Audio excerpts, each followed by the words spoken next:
Yo les BG, j'espère que vous allez bien. Aujourd'hui, on se retrouve pour parler de Outer Plane. Les gars, la version globale est disponible. Je crois que c'est sorti dans la nuit.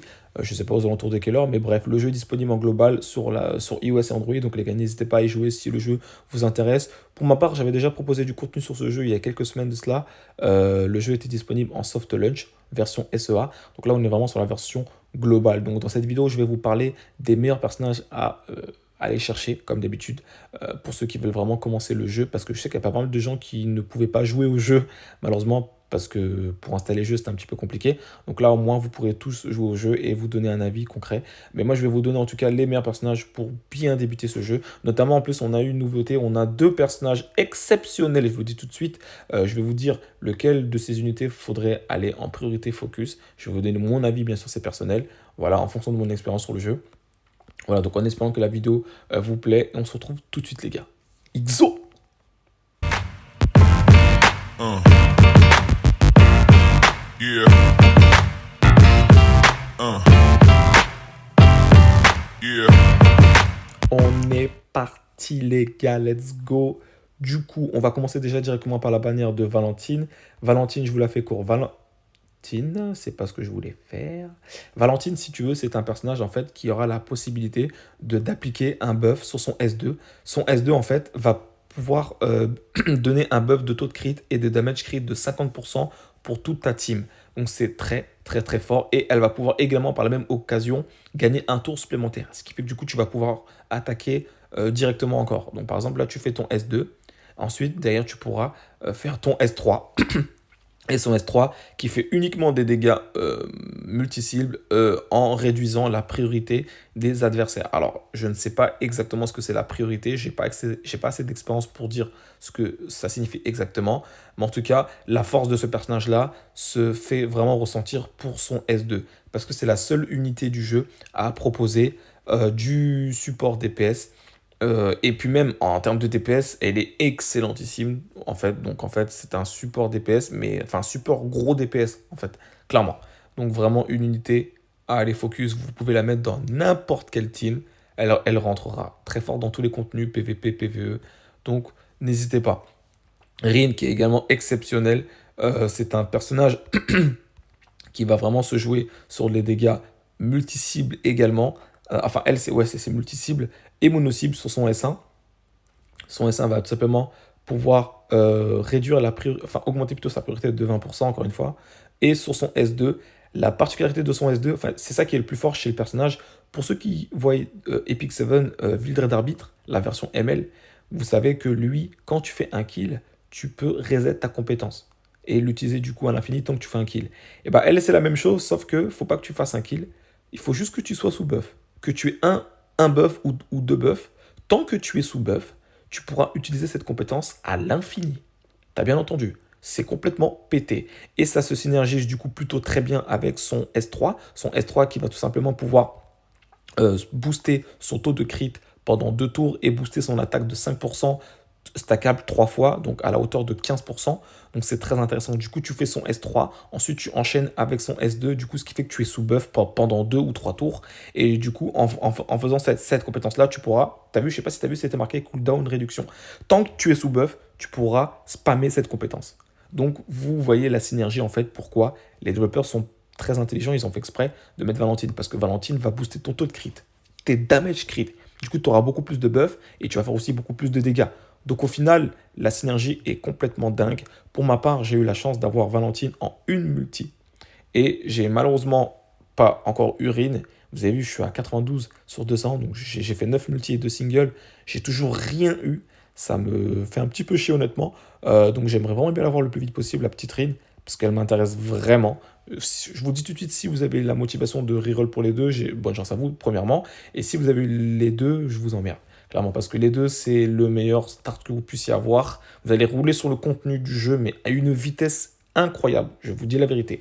C'est assez affolant. Mais sinon, quelle unité prioriser entre les deux?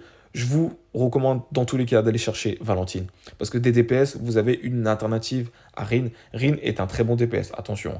Mais je trouve qu'en termes de DPS, mono-cible, parce que vous allez voir que le jeu, en fait, plus vous allez avancer dans le jeu, en fait, plus vous allez rencontrer de boss. Et le jeu aura pas mal de boss, de gros boss et de mini-boss. Donc, avoir des personnages mono-cibles et va être aussi très très intéressant. Alors qu'elle, elle fait principalement des dégâts multi-cibles sur son S2 et sur son S3.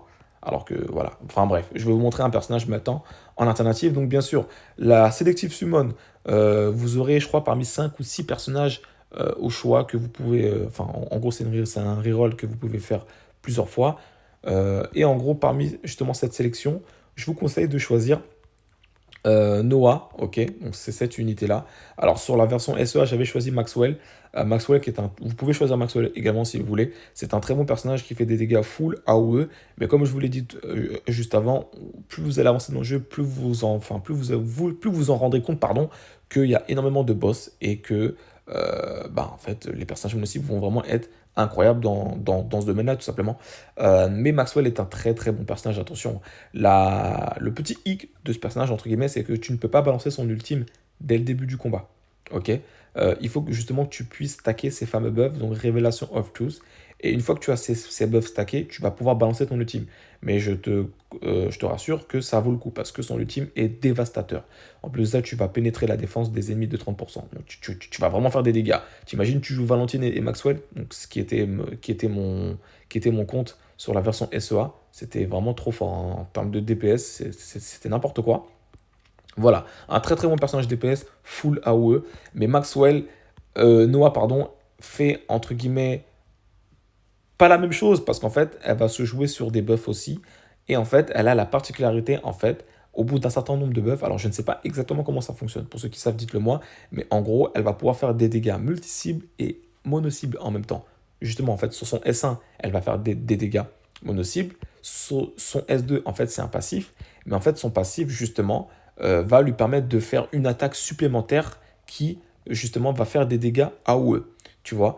Et sur son ultime, dès que tu vas stacker ces fameux buffs, donc Kaiser, énergie, au bout de 5 stacks, dès que tu vas stacker ces 5 buffs là, tu vas faire trop de dégâts, premièrement, et surtout tu vas pouvoir en même temps booster ton taux de crit pendant 2 tours. Donc c'est vraiment très très très intéressant, vraiment. Donc vraiment c'est vraiment un personnage à ne pas sous-estimer. Et de toute façon je vais vous montrer un petit peu de gameplay au pire juste après vite fait, si la vidéo dure pas trop longtemps.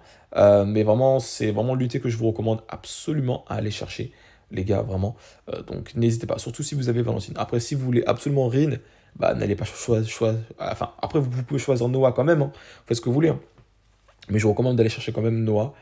C'est vraiment une unité très intéressante. Si vous avez aussi Véronica, meilleur tank du jeu, qui est le deuxième meilleur personnage du jeu après Valentine, je vous le dis. Donc si vous l'avez, c'est très très bien également. Et puis voilà, après le reste sont pas mauvais. Léo, un très très bon personnage alternatif à Véronica en termes de personnage tank. Donc vous pouvez, si vous l'avez, vous pouvez le garder, c'est un très bon personnage. Sairan, qui est un healer, une healeuse très très intéressante aussi. Donc vraiment, si vous l'avez, j'ai à vous les gars, vraiment. Mais sinon, vraiment, c'est Valentine, ouais, Véronica et Sairan, les tops. Mais vraiment, Valentine en priorité, les gars. Ce serait vraiment le top du top. Ok, donc je vais vous montrer maintenant du gameplay pour que vous puissiez voir un petit peu comment ça se passe. On va faire le chapitre 5-4 parce que le 5-5, il faut que je joue Véronica obligatoirement. Donc là, on va jouer ma team. Donc ça, c'est ma team. De toute façon, au pire, je vous ferai une vidéo sur la construction de team si je vois que vraiment ça vous intéresse, les gars. Je vous ferai des vidéos sur ce jeu. Mais pour l'instant, voilà, voilà, je vous montre juste ma team, comment ça fonctionne. Donc là, je suis parti sur Valentine, Rona. Ah oui, je ne l'ai pas dit, hein. Rona, c'est un personnage, comme tu peux voir, donc c'est un personnage, celle qui a l'épée là, c'est un personnage que vous allez pouvoir récupérer en finissant le chapitre 2.12. Donc une fois que vous finissez le chapitre 2, vous pouvez monter, vous pouvez récupérer ce personnage-là et justement monter ce personnage-là gratuitement. Donc c'est cool. Donc là, je l'ai actuellement 4 étoiles parce que vous avez aussi des quêtes à faire. Donc je vais vous montrer juste après, avant de terminer la vidéo. Donc c'est plutôt cool. Donc vraiment, c'est un personnage qui peut, je crois, se soigner, qui peut shield, enfin non, qui peut debuff, pardon, la défense. Donc c'est très intéressant. Voilà, donc c'est ce personnage-là. Donc c'est une très bonne unité. En fait, je la joue en tant que tank, off-tank, parce que justement, sur ses compétences, en fait, elle fait plus de dégâts en fonction de ses points de vie, tu vois. Donc plus elle a de points de vie, plus ses compétences vont faire des dégâts. Donc je l'ai build full HP pour l'instant. Et du coup, ça fonctionne très très bien en fait. Du coup, c'est vraiment un off-tank, ou clairement votre tank, si vraiment vous faites un build tank. Un tank qui peut appliquer du break def, ça reste vraiment très très intéressant. Donc voilà. Et en termes de personnages support, vous pouvez jouer Eva ou Tio. Je vous conseille quand même de jouer Tio, je trouve, parce que le fait de pouvoir enlever un debuff, je trouve ça très intéressant parce que vous allez voir que les boss vont quand même vous appliquer pas mal de debuffs dans certaines situations qui sont assez chiants, notamment des saignements. C'est très très fort sur le jeu. Donc c'est pour ça, donc avoir du cleanse avec Tio, c'est très fort. Ah oui, et vous avez bien sûr un système d'attaque combiné, hein. Mais au pire, ça, je ferai vraiment une vidéo à part si je vois que ça vous intéresse vraiment. Voilà. Mais voilà comment ça fonctionne. Donc vraiment, ma team est juste trop puissante, hein, en tout cas. Donc voilà, j'ai pas besoin de Rin en vrai de vrai pour rouler sur le jeu. Si vous avez Valentine et Noah, ou Valentine ou Maxwell en vrai, mais je vous conseille vraiment Noah. Vous allez voir tout de suite. Enfin, vous le remarquerez en fait au fur et à mesure que vous jouerez au jeu que elle est top tier, vraiment dans tous les contenus. C'est trop satisfaisant les gars. Donc voilà, donc bien sûr je vous montre où est-ce qu'on peut récupérer Rona. Donc ici vous avez justement ces fameuses quêtes, donc les guides quest, qui va justement vous permettre d'avoir des pièces du personnage pour pouvoir la monter 4 étoiles. Donc actuellement moi mon personnage est 4 étoiles. Voilà, donc comme je vous disais, c'est un personnage qui peut se soigner et faire des dégâts en fonction de ses HP et pouvoir appliquer du break def jusqu'à là, appliquer du break def avec 70% de chance pendant 2 tours. Donc ça reste très intéressant. Voilà. Et Tio, c'est ce personnage-là. Donc vous pouvez jouer soit Tio ou Eva. Pour ma part, j'ai joué Eva au début, mais je l'ai vite remplacé par justement Tio, que je préfère. Ok. Et c'est ici que vous pouvez récupérer votre Rona. Voilà. Au final, enfin, c'est quand vous finirez le chapitre 2 du coup. Donc voilà les gars, j'espère que cette vidéo vous aura plu. Voilà, je mettrai le lien de mon Discord dans la description pour ceux qui veulent discuter, rejoindre. Vous êtes les bienvenus les gars. Et on se dit à très très vite comme d'habitude pour de prochaines vidéos les BG. Ciao ciao.